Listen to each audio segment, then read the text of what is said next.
Sveiki gerbimieji. Tai ačiū, kad stebit, kad sekat, esat kartu. Tai darbų dar begalė tikrai laukia. Tai, kaip ir minėjau, praeitoj daly, reiškia, mėginsiu judėti link to kampuko, galbūt link galinės arkos. Na, o dar aišku, ir čia priekį reikėtų pasibaigti šitoj pusėj. O toliau tada judėsim į kitą pusę. Stebim.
Na tai va, gaunasi kažkas tokio, ne?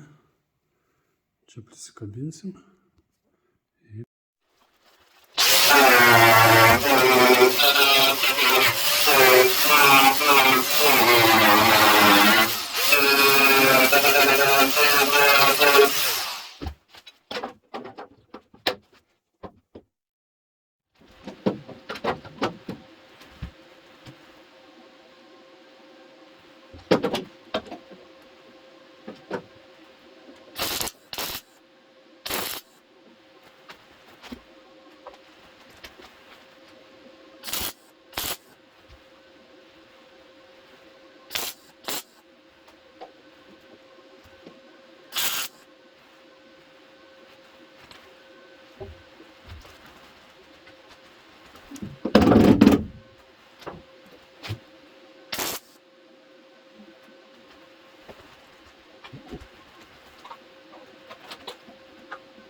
Tai štai toks vaizdas galutiniam variante. Na, aišku, čia viską siūlės reikia šlifuoti. Čia nais 2 taškais prie tos lenkščio, čia ištisinė. Viskas nusišlifuos, nesimatys net nieko, kad būtų kažkas daryta. Kaip ir analogiškai tenais buvo, jeigu pamenat.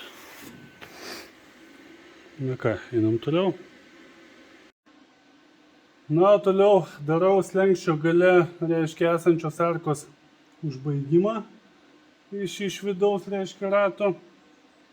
Ir darausi tokį iš kartono grinai ruošinį, pagal kurį po to įsipjausiu skardą. Tai va kaip tas maždaug atrodo. Štai taip atrodo ruošinys, kaip matot. Kai kur dar pasižymėsiu, kad reikia dadėti keletą milimetrų, ar ne. Čia. Bet viskas daugmaž atrodys taip. Ir įsivairinsim. Na, kaip gavosi, tai apsišlifavau. Aišku, tarpai čia jau tokių aš super gerai neišgaudysiu. Tai mėginam pasivyrinti.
Na ir galutinis arkos suvirintas variantas.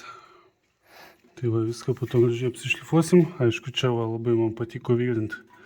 Buvau labai džiaugsmingas, beveik neapsitaškiau metalo. Labai faina buvo ten pasiekti viską. Bet užtat va, gražiai vientisas gabaliukas išlenktas, gražiai viskas.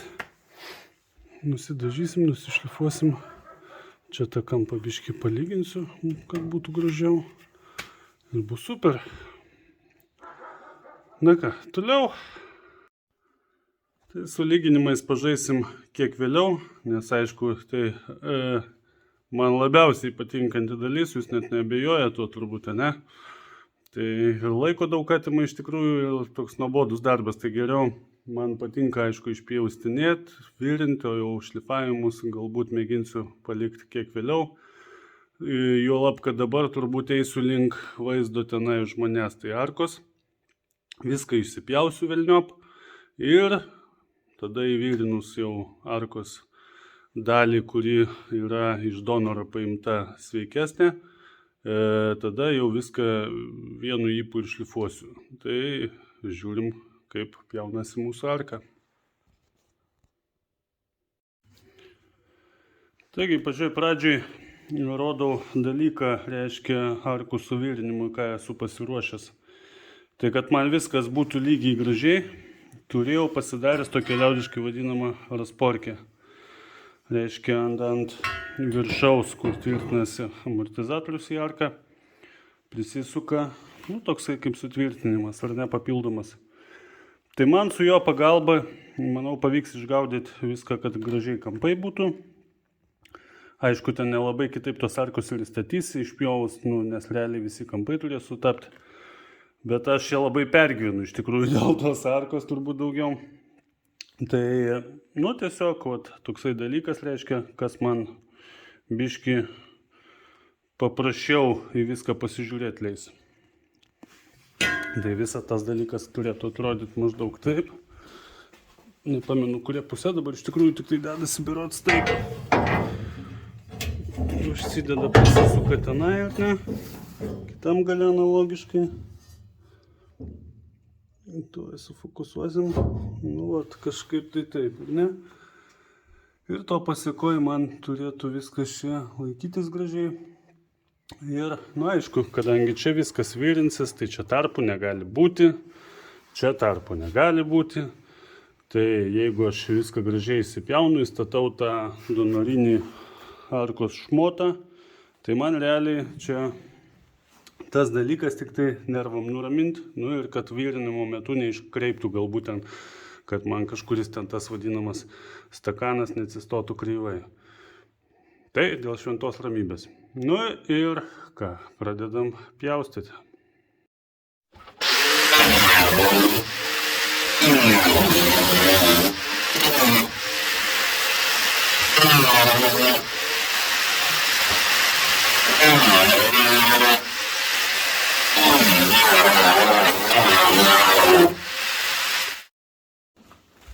Tai tiesiog gabalais viską išsipjausiu. Kaip matote, aš čia labai nežaidžiu. Tai realiai nepamirštam akinių, nes kažkada pats labai senai esu Lazdynuose lankęsis dėl šito dalyko. Dėl skierkos tiesiog patekusios į akį. O čia laikikliai, visa kita, viskas yra toj kitoj arkai, taip kad nepergyvenam.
Gal taip ir važinėt, kaip multikė tam.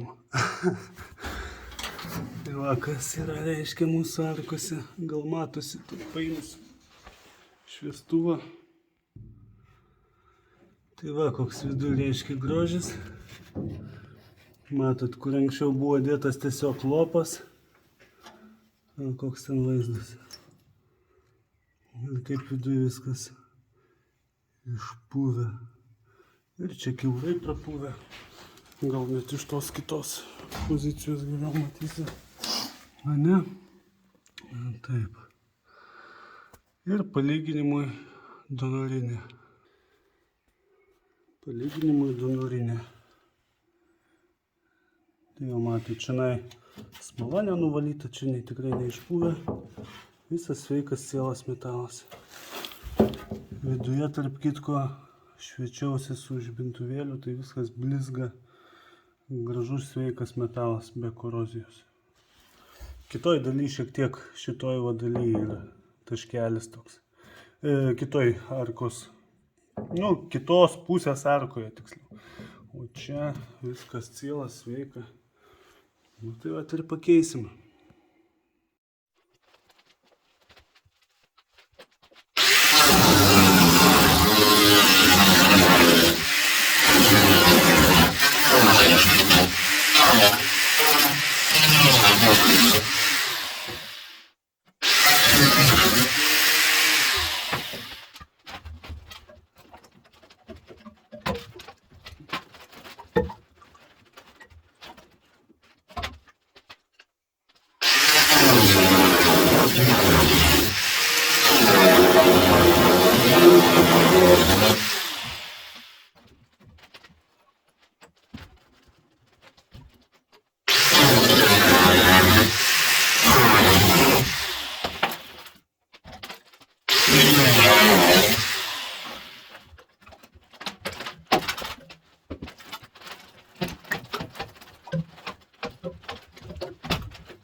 Na, kaip matot, arkos nėra. Taip kaip aš ją norėjau išpjauti, taip aš ją ir išpjoviau. Tai realiai man liko dabar tik tai atsigręžti tavo dalį, praskirti reiškia išorinę arką nuo vidinės. Čia viską nušlifuoti, nulyginti, išsilyginti donorinės arkos kraštą, ir mėginsim dėti. Tai tiek ir žinių. Ir kaip tikram seriale presentada, presento ir kaip ten, taip biški palieku intrigos kitom dalim ir jau primatavimą pamatysit sekančioj daly. Iki!